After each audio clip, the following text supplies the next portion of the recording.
Ça fait 33 ans que je fais de la cuisine. Moi j'ai démarré en Bretagne. Moi déjà mon père était maraîcher. Il avait une petite ferme, donc déjà tout petit. Moi quand je rentrais de l'école, j'allais ramasser des brincolins, des choux à vache. J'allais étouffer quelques pigeons avec mon père. Mon père il a des mains, il avait des mains qui faisaient 2 fois les miennes. Et il étouffait 4-5 pigeons à la fois, tellement il a des grosses mains.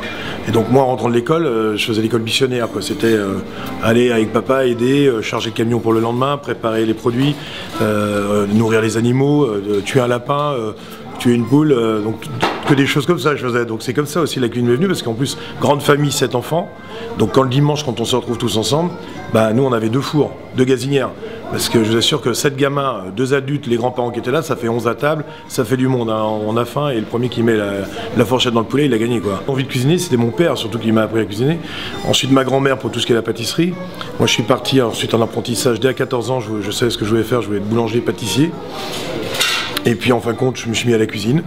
La cuisine m'a beaucoup plu. Je suis parti dans un restaurant qui s'appelait La Fontaine aux Perles, faire mon apprentissage. De la Bretagne, ensuite, moi je voulais absolument voir ce qui se passe ailleurs. Je suis parti à Chamonix, je ne connaissais pas la montagne, je ne connaissais pas le ski, tout ça. Donc à 18 ans, je me suis dit quand même temps. Là, j'ai appris avec un très vieux monsieur à la Sapinière de Montana à faire les doigts de fée, des petits macarons, tout un tas de petits biscuits qui se font plus et qui se gardent, qu'on aimait bien les biscuits de grand-mère qu'on met dans des boîtes en fer et qu'on garde pendant quelques semaines à la maison. Donc ça, il m'a appris ça. Ensuite, je suis parti en Suisse, j'étais à Zurich, à Stade. Là, c'était avec Dominique Lestang, qui était à l'époque chef du Negresco, qui avait 2 étoiles Michelin. Tandis que là, je passe chef de partie aux légumes. Donc que des légumes à travailler, donc vraiment prendre son temps de faire chef de partie aux légumes, et on envoie, je sais pas, 100 couverts par service. J'ai rencontré ma femme, qui elle était à Paris, donc je me suis dit, bon, je reviens sur Paris. À Paris, bah, je me dis, j'allais quand même, il y a des beaux restaurants étoilés, donc à l'époque, j'étais chez Monsieur Passard, qui avait 2 étoiles Michelin, mais là, on parle de ça, c'était il y a 22 ans, 23 ans. Et de là, je me suis plu, mais sans plus, parce que j'ai appris plein de choses, mais je voulais pas... le côté brigade, trop militaire, tout ça, c'était pas mon truc.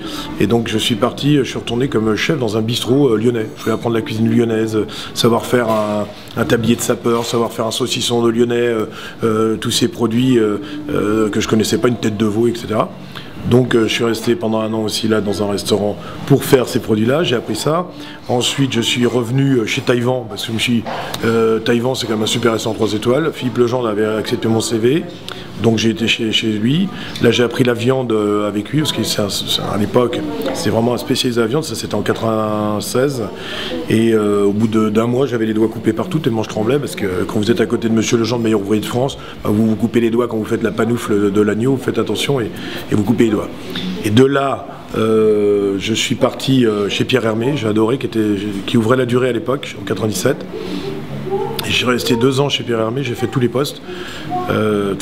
J'ai en pâtisserie, hein, des postes commis, demi-chef de partie, chef de partie. Moi, ce que je voulais voir, c'était apprendre à faire des croissants, c'était mon rêve, apprendre à faire des pains au chocolat, savoir faire la galette des rois, une bonne frangipane, savoir faire... S'il vous plaît, on peut faire moins de bruit, on s'entend pas à la caméra là. Pardon. Merci. Voilà, vous avez vu l'autorité. Et donc, je voulais apprendre la pâtisserie. Donc avec Pierre Hermé, ça a été génial de faire ça. Surtout qu'à l'époque, il était avec nous. Donc je me rappellerai toujours un matin, et il a fait devant nous, il y a des Américains qui étaient là, il a fait un carpaccio d'ananas à l'époque au poivre et à la menthe et à l'huile d'olive. Donc ça, c'était... on va dire, il y a 20 ans, c'était très très novateur, c'était étonnant. Maintenant, bien sûr, il y a une nouvelle cuisine qui est arrivée, je sais pas, il y a plein de trucs qui sont arrivés, maintenant la cuisine slashée, mais mine de rien, on voit bien qu'avec là, en ce moment, le décès de Paul Bocuse, la cuisine classique traditionnelle française a encore de très très beaux jours devant elle, parce que il n'y a qu'une seule cuisine, comme dirait Bocuse, c'est la bonne cuisine. Voilà, le reste, tout ça, c'est du flan. Il n'y a qu'une seule cuisine, c'est la bonne, des bons produits, et après, c'est facile, quoi.